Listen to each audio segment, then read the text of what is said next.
Capítulo 5. Sed pues imitadores de Dios como hijos amados, y andad en amor, como también Cristo nos amó y se entregó a sí mismo por nosotros, ofrenda y sacrificio a Dios en olor fragante. Pero fornicación y toda inmundicia o avaricia, ni aun se nombre entre vosotros, como conviene a santos, ni palabras deshonestas, ni necedades, ni truhanerías que no convienen, sino antes bien acciones de gracias. Porque sabéis esto, que ningún fornicario, o inmundo, o avaro que es idólatra, tiene herencia en el reino de Cristo y de Dios. Nadie os engañe con palabras vanas, porque por estas cosas viene la ira de Dios sobre los hijos de desobediencia. No seáis pues partícipes con ellos, porque en otro tiempo erais tinieblas, mas ahora sois luz en el Señor. Andad como hijos de luz, porque el fruto del Espíritu es en toda bondad, justicia y verdad. Gracias, Padre, te damos en esta hora porque nos permite reunirnos en tu nombre y ahora dispuestos, Padre, a meditar en tu palabra. Queremos rogarte que nos bendigas y nos permitas entender y poner por obra lo que tú quieres. Te lo suplicamos en el nombre de Cristo. Amén. Tomen sus lugares, hermanos, por favor. Para las comunidades cristianas de todos los tiempos, la iglesia primitiva representa el punto de referencia en cada aspecto de su vida y su ministerio. Por esa razón, cada vez que intentamos dar un gran salto adelante, descubrimos que necesitamos primero dar un gran salto hacia atrás. Entendemos que debemos poner por obra aquellos principios y prácticas que hicieron que la iglesia no solo sobreviviera, sino prosperara e incluso conquistara mundos hostiles. Admiramos esta etapa de la historia de la iglesia, su crecimiento, su fidelidad, su celo misionero. Podemos incluso idealizarla, pero esto no significa que fuera una iglesia perfecta, que fuera una colonia del cielo formada por santos impecables. El Nuevo Testamento le quitó el techo a la iglesia primitiva, mostrándonos su interior y dando fe de la lucha que la iglesia tuvo que enfrentar con infinidad de males, sectarismos, carnalidad, rivalidades, realidades muchas de las cuales siguen vigentes en el pueblo de Dios, razón por la cual surgieron en respuesta a las secciones prácticas de las cartas apostólicas. Pero en medio de esta lucha, Pablo habla también de la vida en el Espíritu. Habla de una manera de vivir que surge de la sujeción al Espíritu de Dios, cuyas manifestaciones son de naturaleza moral y no carismática, es decir, se manifiesta a través de vidas agradables delante de Dios y no a través de la posesión o manifestación de dones como lenguas, milagros, etcétera, cosa a la que vamos a hablar más adelante. Pablo cifra a esta conducta y estas actitudes con un hebraísmo, le llama andar como hijos de luz, y esto nos enfrenta a una pregunta ineludible: ¿cómo andar concretamente como hijos de luz? Veamos, hermanos, las respuestas que el texto nos ofrece. Antes, hermanos, de pensar en las enseñanzas de este pasaje, quisiera recordar que las cartas del Nuevo Testamento, las cartas de Pablo, de Pedro, tienen dos elementos fundamentales, aparte de los saludos y las despedidas, dos elementos constitutivos que son esenciales. Tienen lo que pudiéramos llamar una parte dogmática, una parte doctrinal y una parte práctica. En la parte dogmática, el apóstol San Pablo, por ejemplo, en la carta a los Efesios, habla de temas que siguen siendo motivo de controversia para muchos cristianos, por ejemplo, el tema de la elección, que sin embargo, cuando entendemos desde la omnisciencia de Dios, no tendríamos ninguna dificultad para reconocer que Dios sabe, conoce todo y sabe la respuesta que cada ser humano que Él vaya a crear, vaya también a dar al Evangelio. Pablo habla de estas cuestiones y generalmente pasa a la parte práctica de las cartas por alguna cláusula o algún elemento gramatical, por tanto, en consecuencia, etcétera, y entonces empieza a hablar de aquellas cosas que se derivan de las grandes verdades que el apóstol ha mencionado. Es el caso, hermanos, de la carta a los Efesios, donde habla de la gracia de Dios remontando alturas inaccesibles, y luego aterriza en la vida de los creyentes, describiendo el andar del verdadero discípulo en términos de andar como hijos de luz. Esto nos lleva a la pregunta: ¿cómo andamos concretamente como hijos de luz? Y el texto nos responde cuando menos de tres maneras. Nos dice que primero lo hacemos andando en bondad.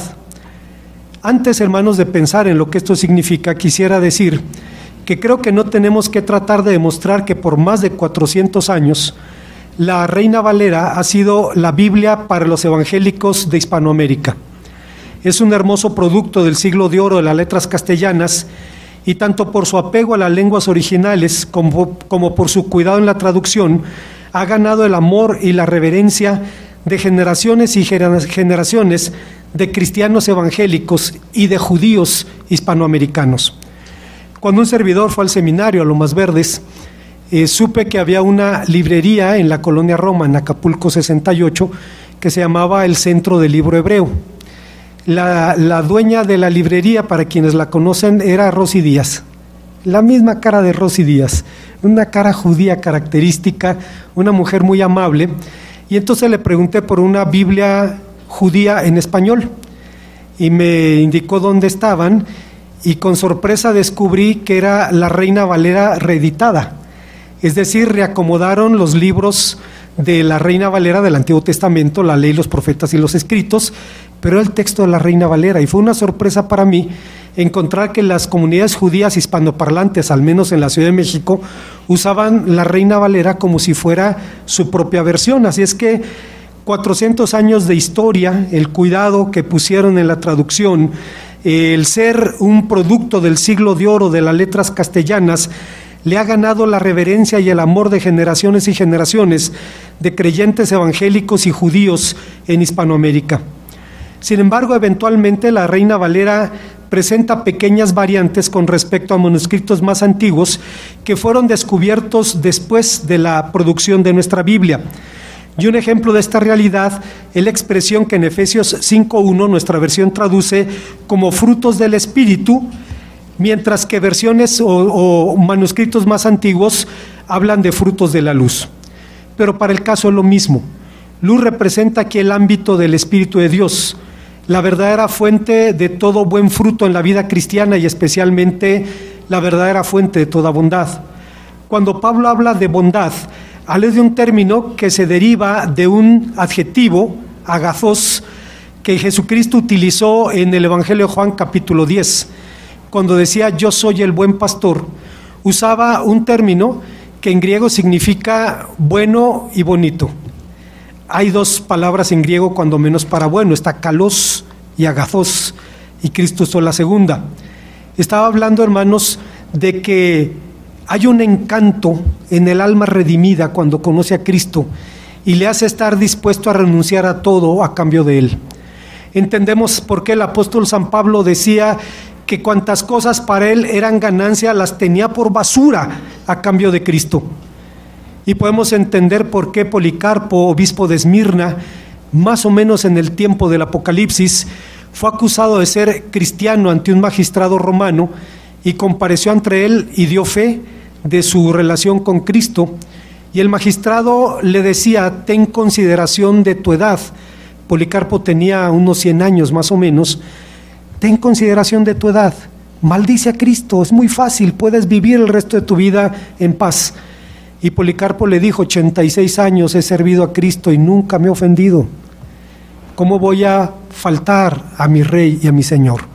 Y tuvo que enfrentar el martirio porque había un encanto en su Maestro, razón por la cual entendemos cuando Cristo dice, yo soy el buen pastor, pero el bueno y el hermoso. Aquí la palabra bondad deriva de ese término, y cuando el adjetivo alude a Dios, alude a su perfección. En el contexto de Efesios 5 refiere a una disposición bondadosa hacia los demás, a una excelsitud moral y espiritual que proviene del Espíritu Santo. Obviamente no se limita a una actitud amorosa, no tiene que ver solo con sentimentalismos, se manifiesta en una buena conducta, en andar como es digno del Señor. Cuando digo esto, hermanos, recuerdo una anécdota de la familia de mi esposa. Mi esposa es hija de pastor. Mi suegro se convirtió en los años 50 quizá, fines de los 50 al Evangelio, y llegó a los pies de Cristo y en un año estaba en el ministerio. En un año estaba pastoreando una pequeña congregación en Zacapu, Michoacán, y de allí un misionero les dijo, tiene que ir al seminario. En aquel tiempo estaba en Torreón. Y entonces el hermano fue al seminario con sus hijos, tenía 3 hijos, una familia muy grande para un seminarista, en tiempos en donde el ministerio significaba la opción por la pobreza, significaba literalmente optar por una vida de muchas limitaciones. Y efectivamente fue así. Estuvo estudiando en Torreón y contaba mi suegro que en algún momento llegó el día de Navidad y la familia no tenía para comprar un sobre de café. No tenía ni siquiera eso. Y entonces mis suegros platicaron y discutieron qué iban a hacer, porque los hijos iban a querer cenar y esa noche no había que cenar. Y entonces decidieron, vamos a caminar al centro de Torreón, que sería donde estaba el seminario, al centro de Torreón sería caminar como de aquí a, ¿qué les diré? A la Plaza de Toros más o menos.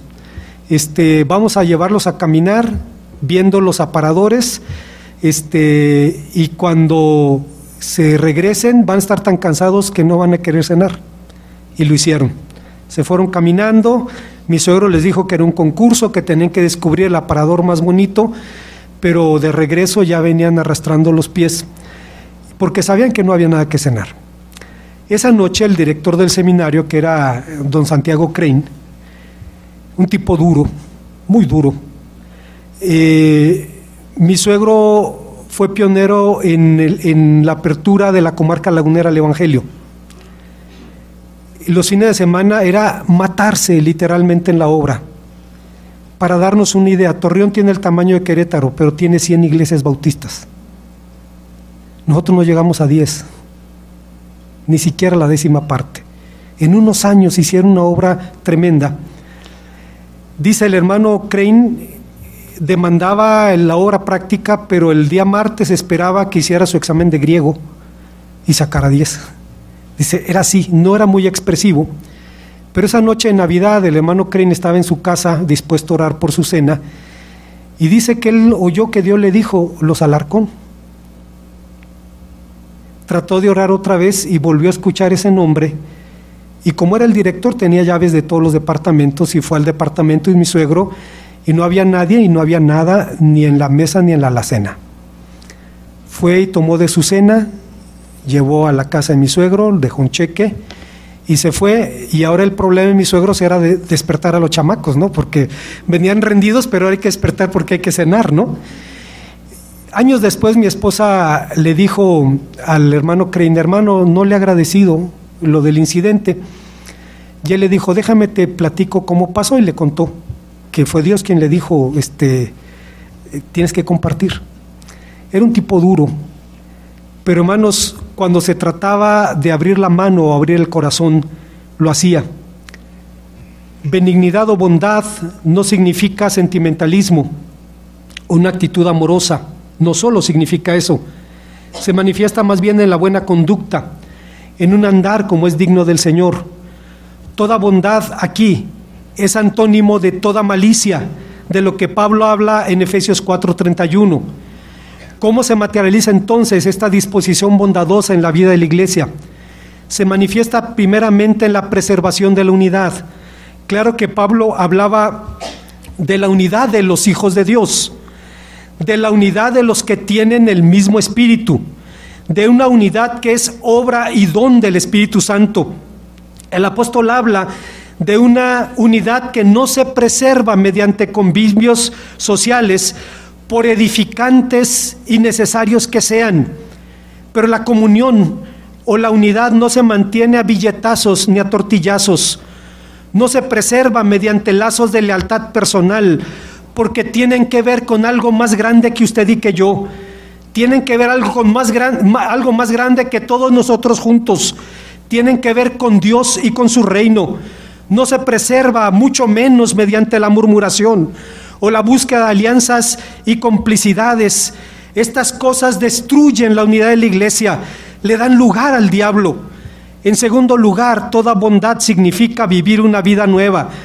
Para Pablo, la vida sin Cristo era vida en tinieblas, mientras que la vida con Cristo era vida de luz. Por eso decía en el capítulo 4, esto pues digo y requiero en el Señor, que no andéis como los otros gentiles, que andan en la vanidad de su mente en cuanto a la pasada manera de vivir, despojados del viejo hombre que está viciado conforme a los deseos engañosos y renovados por el espíritu de vuestra mente. La inmoralidad, la fornicación, la bisexualidad era la constante en el mundo grecolatino.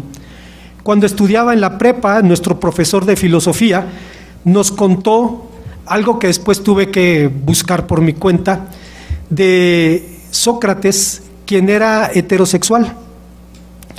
Y había un joven discípulo llamado Alcibiades que estaba obsesionado con él. Lo adulaba, le entregaba regalos, lo invitaba a comer. Un día lo invitó a cenar a su casa, lo emborrachó y como le dijo, ya es noche, pues quédate aquí a dormir. Y perdón por lo que voy a decir, intentó de todo y no lo convenció. Y después Alcibiades escribió como una quinceañera despechada, diciendo: pongo a los dioses por testigos de que menospreció mi belleza, que no considero pequeña, y que salí de su cama tan casto como si hubiera dormido con mi padre o con mi hermano. Así era el mundo antiguo. La fornicación era la constante, la inmoralidad. Y por eso Pablo habla de los gentiles que andaban en la vanidad de su mente, y en cuanto a la pasada manera de vivir, dice: despojados del viejo hombre que está viciado conforme a deseos engañosos, y renovaos en el espíritu de vuestra mente. Pero toda bondad significa también andar en amor. Pablo principia el capítulo 5 diciendo: sed pues imitadores de Dios como hijos amados, y andad en amor como también Cristo nos amó y se entregó a sí mismo por nosotros. Para Pablo el modelo de bondad es Dios mismo, pero también nos advierte el Señor Jesús en Mateo 24 que por haberse multiplicado la maldad, el amor de muchos se enfriará. Cada vez que leo este versículo, hermanos, es como una puñalada en mi corazón, porque recuerdo una experiencia muy triste vivida en Zamora, Michoacán, cuando pastoreábamos allá. Vivíamos al lado del templo y todos los días llegaba gente pidiendo cosas, dinero generalmente, todos los días. Un día llegó una mujer y dijo: necesito ayuda. Y pensando un servidor que quería dinero, le dije: mire, yo no le puedo atender ahorita, la persona que se encarga de la tesorería viene más tarde, yo no le puedo atender, pero venga a las 7 y con mucho gusto le ayudamos. En el transcurso del día había la persona que andaba por ahí cerca del templo y a las 7 de la noche llegó. Cuando terminó el servicio le dije: ¿en qué le podemos servir? Dice: quiero pedirles que oren por un familiar. Hermanos, ¿dónde te metes? ¿Dónde te metes? ¿Cómo toleras ese sentimiento? O sea, una situación terrible. Y Cristo lo dijo: por multiplicarse la maldad en aquellos días, el amor de muchos se enfriará. Y seguramente la razón por la que Pablo dice en la carta a los Gálatas: no nos cansemos de hacer el bien, porque a su debido tiempo cosecharemos si no nos damos por vencidos. Hay una segunda verdad que encontramos en este pasaje, y es que vivir en el Espíritu significa andar en justicia. Pero hermanos, debemos ser sinceros y reconocer que con los grandes conceptos de la Biblia solemos tener problemas para entenderlos.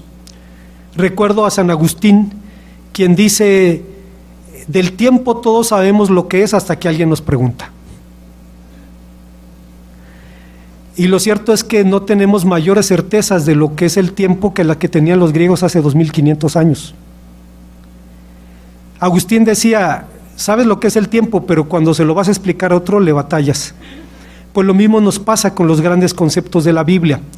Palabras como justo, justicia, justificación nos desafían. Nuestra concepción está acotada por una cultura ajena a la de la Biblia.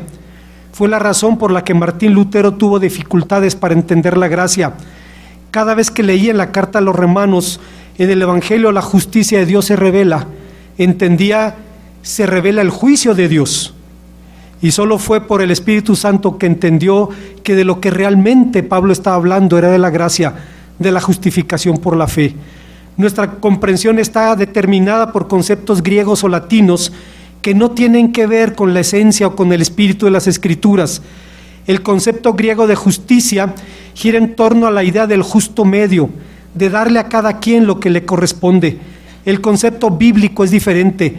No tiene que ver con ideales abstractos o con la equidad en el intercambio de bienes, como decía Aristóteles. En este pasaje, practicar la justicia define la conducta del creyente regenerado, su conducta ante Dios y ante los hombres. Obviamente, esta justicia es el efecto y no la causa de la justificación. Es lo que dice al menos Pablo en Efesios 2, por gracia sois salvos por medio de la fe, y esto no es de vosotros, pues es don de Dios, no por obras para que nadie se gloríe, porque somos hechura suya, creados en Cristo para andar en las buenas obras, las cuales Dios preparó de antemano para que anduviésemos en ellas. Basados en Pablo, los reformadores fueron acusados de negar el valor de la justicia en la vida cristiana, de negar el valor de las buenas obras, y por esa razón Juan Calvino respondió diciendo: nosotros no soñamos con una fe vacía, desprovista de toda buena obra, ni concebimos tampoco una justificación exenta de ella. La única diferencia está en que, admitiendo nosotros que la fe y las buenas obras están necesariamente unidas entre sí y van a la par, sin embargo, ponemos la justificación en la fe y no en las obras.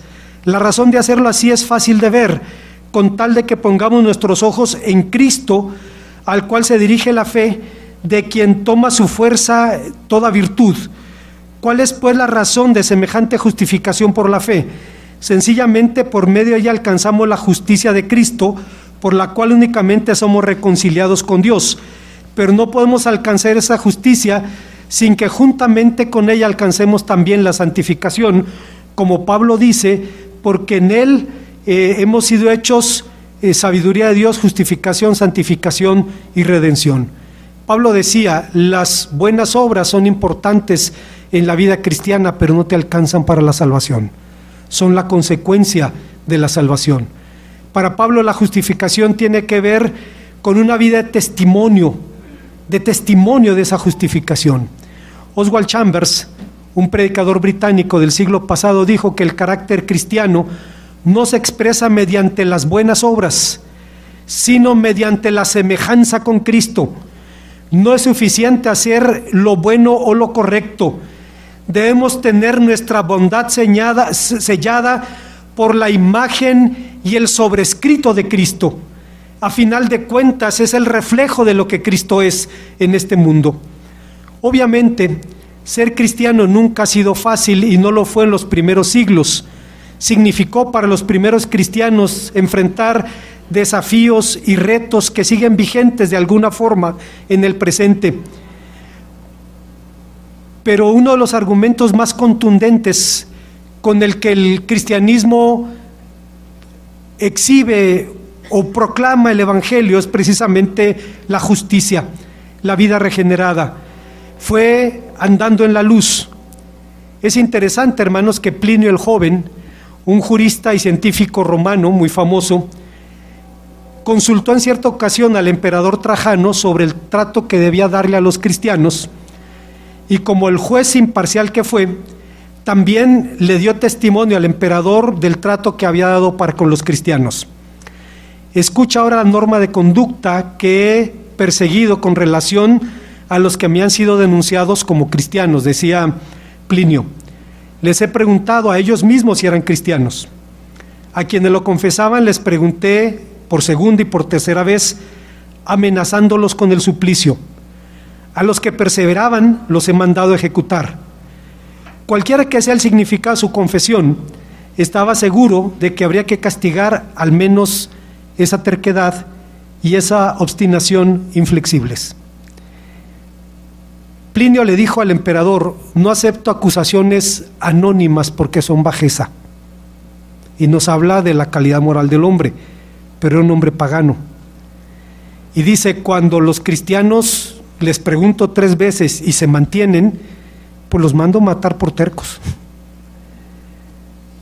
Plinio fue un hombre recto que nunca dañó a nadie deliberadamente, pero como hijo de su mundo y de su tiempo, condenó a cristianos por terquedad y obstinación. Fíjese usted, No lo hizo por crímenes o maldades cometidos por los cristianos. Lo hizo simplemente porque no renunciaban a su fe. Pero hermanos, los cristianos estaban advertidos. El apóstol San Pedro había dicho en su primera carta: así que ninguno de vosotros padezca como homicida, ladrón, malhechor, o por entremeterse en lo ajeno. Pero si alguno padece como cristiano, no se avergüence, sino glorifique a Dios por ello. ¿Cómo andaban los cristianos en justicia en aquel tiempo, de manera que pudieron conquistar al mundo? Justino Mártir, un predicador griego del segundo siglo, lo resumió en su primera apología cuando decía: nosotros que anteriormente nos deleitábamos en la fornicación, ahora solamente abrazamos la continencia.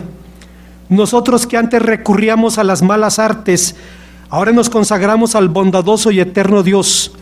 Nosotros que antes estimábamos sobre todas las cosas la adquisición de riquezas y posesiones, ahora traemos todo lo que tenemos y lo entregamos a un fondo en común para distribuirlo entre todos conforme a la necesidad de cada uno. Nosotros que antes nos odiábamos y combatíamos unos contra otros debido a nuestras distintas formas de vida, por no vivir con personas diferentes a nosotros, desde la venida de Cristo vivimos dichosos con aquellos, oramos en favor de nuestros enemigos y nos esforzamos por persuadir a aquellos que nos odian injustamente, para que vivan conforme a los buenos preceptos de Cristo, de tal manera que puedan llegar a ser partícipes junto con nosotros de la misma gozosa esperanza de la recompensa de Dios, que es el juez de todos. Recuerdo, hermanos, un emperador romano que escribió sobre el avance del cristianismo y lo dijo con vergüenza.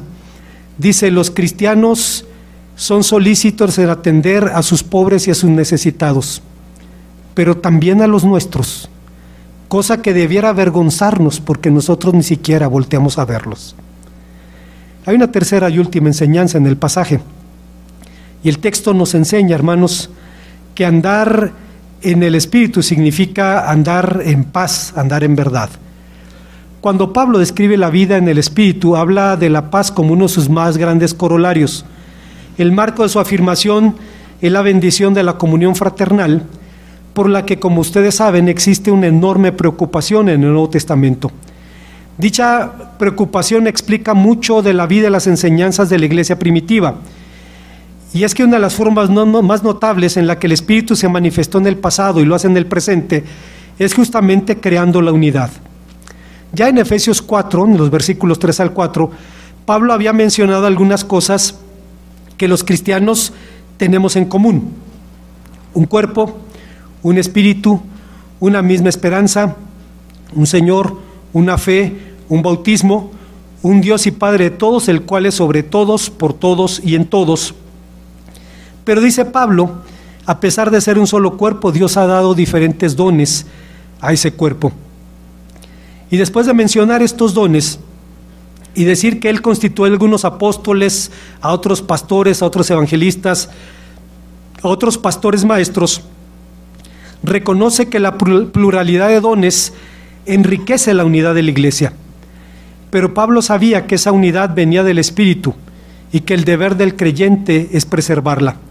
Esto explica también del interés de los líderes de la iglesia de Jerusalén por la naciente comunidad cristiana en Samaria, interés que buscaba subsanar la antigua brecha que existía entre ambos pueblos. Explica la determinación del Concilio de Jerusalén en cuanto a la invalidez de la circuncisión de los gentiles, y explica también su regreso a la iglesia de Jerusalén. Explica también la colecta que Pablo hacía para los santos de Jerusalén, a pesar de las diferencias que la iglesia judía tenía con la iglesia griega. Nos da a entender el llamado de Pablo a la iglesia de Filipos a permanecer en la unidad, cosa que reitera en Filipenses 1, 27, 2, 1, 4 del 1 al 3. La propia iglesia de Antioquía fue un brillante ejemplo de esa unidad cristiana. Su liderazgo era de lo más heterogéneo. Estaba formado por Bernabé, un levita rico natural de Chipre; Simón, llamado Níger, que a decir de los comentaristas bíblicos era un hombre de origen africano; Lucio de Cirene, un judío de la diáspora; Manaén, que había sido educado a los pies de Rabán Gamaliel, Manaén, que había crecido junto con Herodes el tetrarca, y Saulo de Tarso, el joven rabino, que fue educado a los pies de Rabán Gamaliel el viejo. Asimismo, en la iglesia en Antioquía aparecen juntos en cargos directivos profetas y maestros, los que normalmente no llevaban buenas relaciones. Cuán heterogéneo era este grupo, y sin embargo entendieron que la voluntad de Cristo es que fueran uno. Y por eso Pablo era presa de la ira y del desaliento cuando oía acerca de divisiones, de murmuraciones en la iglesia de Cristo. Un teólogo alemán del siglo pasado, bueno, todavía vive, tiene más de 90 años, se llama Jürgen Moltmann, escribió una serie de pensamientos sobre la iglesia cristiana, y dice que la iglesia cristiana solo puede llevar ese nombre cuando es una fraternidad de desiguales. Cualquiera pudiera decir, momento hermano, la Biblia dice que todos somos iguales. Y es cierto, todos somos iguales ante la gracia y ante los ojos de Dios, pero somos desiguales entre nosotros. Hay gente con más educación, con menos educación, hay gente con más recursos económicos, gente con menos recursos económicos. En la antigüedad bíblica había judíos, gentiles, siervos, libres, cosas que de alguna u otra manera siguen representándose en la vida de la iglesia actual. Pero dice, la iglesia cristiana solo puede llevar ese nombre cuando es una fraternidad de desiguales, porque a través de la comunión de los desiguales argumenta su discurso y su esperanza de la redención de la humanidad. Cuando demuestra al mundo que el rico, el pobre, el hombre, la mujer, el siervo, el libre, pueden ser hermanos. El único espacio en el mundo en donde pueden tener una verdadera comunión fraternal. Y entendemos por qué Pablo era presa de la ira y del desaliento cuando oía de murmuraciones, de chismes, de divisiones en medio de la iglesia de Cristo. Claro, para el inmaduro, paz significa la ausencia de conflictos, y por esa idea hay quien cree que la pasividad, la indiferencia, la tolerancia pecaminosa es pacifismo, pero no lo es complicidad. Creen que en aras de la paz, dejar hacer y dejar pasar es la actitud más cristiana posible, y actúan como Aarón. Aarón era enemigo de los conflictos, y para evitar conflictos accedió a ser un becerro de oro, y efectivamente se ahorró un pequeño problema con el pueblo y se aseguró un gran problema con Dios. Pero el Señor Jesús nos sigue advirtiendo los peligros que su iglesia tendrá que enfrentar hasta que Él vuelva. Dietrich Bonhoeffer, un pensador alemán del siglo pasado, nos advierte o interpreta el pasaje donde Cristo habla del lobo que arrebata el rebaño diciendo: junto a nosotros se encuentra alguien que por fuera es un miembro de la comunidad, un creyente, un líder, un profeta, un predicador. Su apariencia, su palabra, sus obras son las de un cristiano, pero interiormente ha sido motivos oscuros los que le han impulsado hacia nosotros. Interiormente es un lobo rapaz, su palabra es mentira y su obra engaño. Sabe guardar muy bien su secreto, pero en la sombra sigue su obra tenebrosa. Se halla impulsado no por la fe en Cristo, sino porque el enemigo lo conduce a la comunidad cristiana. Disimula sus sombrías intenciones bajo el vestido de cristianismo. Sabe que los cristianos somos un pueblo crédulo. Cuenta con no ser desenmascarado de su disfraz inocente, porque sabe que a los cristianos les está prohibido juzgar, cosa que nos va a recordar cuando lo crea necesario. Es pues sintomático que el lobo con piel de oveja exija vino para sí y agua para los demás. Aplica la ley de manera implacable y exige la gracia. Que trabajando la destrucción de la iglesia de Dios, le demande respeto a la irrespetada, le exija honra a la deshonrada, le reclame amor a la desamada, que precise aceptación cuando siembra división, que exija la misma calidez cristiana que se esfuerza en destruir. Sin embargo, Dios es un juez justo y tarde o temprano nos pone en nuestro lugar. Ya lo sabía Salomón, quien en Proverbios 17:19 dice: al que le gusta pecar, le gusta pelear, y al que abre mucho la boca, busca que se la rompan. Obviamente, el que la puede romper de una manera justa es Dios. Hace unos 30 años en la iglesia, aquí en nuestra iglesia, hubo un misionero, compañero del seminario, León Sánchez, ahora es pastor en Florida, quien en su primer pastorado estuvo en San Juan de Retana, en Irapuato. Fue un ministerio terrible, luchas por años, y el hermano cayó en cama víctima de un problema al que en inglés le llaman burnout, significa se apagó, entró en depresión, dejó el ministerio, dejó la iglesia, se fue del país, estuvo algunos años fuera, y cuando regresó, las primeras 5 horas que platicamos las hacía para tratar de convencerme por qué no estaba en el ministerio.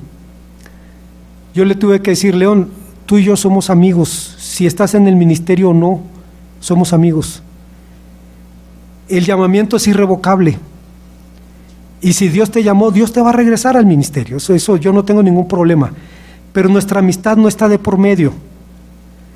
Y él dijo: es que tú no sabes lo que significa volver al país y que todo el mundo te pregunte dónde estás pastoreando. Al final volvió al ministerio, y un día me platicó: hay personas que tienen ministerios de purificación que tú y yo nunca vamos a tener. Son gente que llega a la iglesia, contacta a los murmuradores, a los inconformes, a los sectarios, hacen un grupo, se van de la iglesia. Dice, obviamente la comunión les alcanza hasta que salen, nunca siguen juntos porque su tarea no es construir una iglesia, es destruirla. Dice, y se llevan a toda esa gente, y la iglesia se queda dolida, porque en la iglesia no jugamos a amar, amamos al hermano, y cuando eso sucede, el corazón del pueblo de Dios se hiere. Pero las bancas vacías se llenan en un mes, en 2 meses. Dios permite que la iglesia se recupere. Dice, y esa gente anda de iglesia en iglesia, haciendo exactamente la misma labor. Como conclusión, la lengua del Antiguo Testamento, que es el marco conceptual de Pablo, es pobre en adjetivos. Cuando en ella no existe una palabra para expresar una idea, se emplea una figura. Es la razón del llamado modismo de filiación. En otras palabras, el uso de la frase hijo de, que es un modismo empleado para expresar la relación de una persona o un grupo con una realidad en particular. Así, ser hijos de ira significa estar bajo juicio. Ser hijos de consolación significa personificar la consolación misma. Ser hijos de la luz significa vivir reflejando la luz de Cristo. Pablo emplea esta figura para cifrar el testimonio cristiano, es decir, la conducta del verdadero discípulo, que es el fruto de la sujeción al Espíritu de Dios. Digo esto porque cuando un servidor era nuevo creyente, pues trataba de leer todo lo cristiano que caía en mis manos, y recuerdo haber leído un libro escrito por una corriente de nuestros amados hermanos pentecostales que hablaban sobre una segunda bendición, es decir, que después de la salvación usted debe tener una segunda experiencia, que es la recepción del Espíritu Santo. Hay un movimiento en esa dirección en nuestros amados hermanos, y lo digo sinceramente, entre paréntesis, hermanos, yo soy fruto del ministerio de una iglesia que era mitad bautista y mitad pentecostal. La mitad eran bautistas, la mitad eran pentecostales, de las Asambleas de Dios. Y era el mejor de los 2 mundos. El admirable celo evangelístico de mis hermanos pentecostales, su vida de oración, su amor por sus pastores, su amor por la obra, es algo que yo vi en mis hermanos. el celo por la doctrina, por la ortodoxia evangélica de mis hermanos bautistas. Así es que cuando digo esto, lo digo sinceramente. Leí una corriente de mis amados hermanos pentecostales que hablaban de una segunda bendición, y en el libro en cuestión había el testimonio de un hombre que toda su vida había luchado con pensamientos lujuriosos, hasta un día que llegó como paciente a un hospital y empezó a comerse a las enfermeras con los ojos. Sin embargo, el hombre en algún momento recibió el don del Espíritu Santo, decía, y a partir de ese momento cambió su manera de ver. Cuando una enfermera despampanante entraba, él decía: oh, qué hermosa criatura del Señor. No pretendo descalificar este testimonio, pero me reservo el derecho de interpretarlo a la luz de la Biblia. Y respecto al pecado, en pocas palabras, la Biblia dice que en la cruz del Calvario Cristo nos redimió del castigo del pecado. En otras palabras, que ni usted ni yo vamos a ir al infierno porque Cristo pagó por nosotros. Nos enseña que el Señor nos libra en el presente del poder del pecado. Hay dos puntos de vista. Hay quien dice es un proceso y hay quien dice es una crisis. Yo creo que son las dos cosas. Es un proceso, pero hay puntos, momentos críticos en los que Dios nos confronta y nos hace decidir abandonar los pecados que amamos. Vamos a llamarle por su nombre. Dice John Piper, escribió un artículo fabuloso, se lo recomiendo, léalo. Se llama No desperdicie su cáncer. Y tiene 10 conclusiones. Y una de ellas es: si después de su cáncer sigue amando los mismos pecados, no ha aprendido nada. No aprendió nada. Las crisis de la vida nos llevan a cambiar las cosas que no le agradan a Dios. Entonces, sí es un proceso, pero también hay crisis, hay puntos en los cuales Dios nos confronta nuestra realidad. Y finalmente la Biblia nos enseña que un día, aquel día, el Señor nos librará de la presencia del pecado. No es pretexto para decir voy a seguir siendo pecador hasta la tumba y vivir como el diablo, porque andar como hijos de Dios no significa la posesión de dones o manifestaciones espirituales. No es un asunto de naturaleza carismática. Usted sabe que todos los cristianos somos carismáticos, ¿o no? ¿Lo somos o no? No tenemos carismas, no tenemos dones. En ese sentido sí, en ese sentido sí. Pero no es de manifestación carismática, no tiene que ver con dones como lenguas, etcétera. Significa andar en bondad, en justicia, en verdad, en paz. Significa vivir la llenura del Espíritu Santo. Termino con esto. Don Santiago Crane, de quien hablaba hace un momento, fue un formador de predicadores en América Latina y en México en particular por más de 50 años. Escribió un librito que se llama El Sermón Eficaz. Es una joya, no se ha escrito nada mejor en 50 años. Y decía un predicador hispano: qué triste que no le hayan traducido al inglés, qué pena, se lo están perdiendo. Es una obra monumental.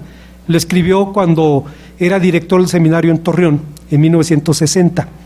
La hermana Angelina Pérez fue la secretaria que le hizo el manuscrito. La hermana Silvia conoció a la hermana Angelina. Bueno, el hermano Crane, hablando de la llenura del Espíritu Santo, dice: tenemos que advertir dos cosas que son importantes. El Espíritu Santo no es ni un líquido ni un gas. Y ni usted ni yo somos una botella.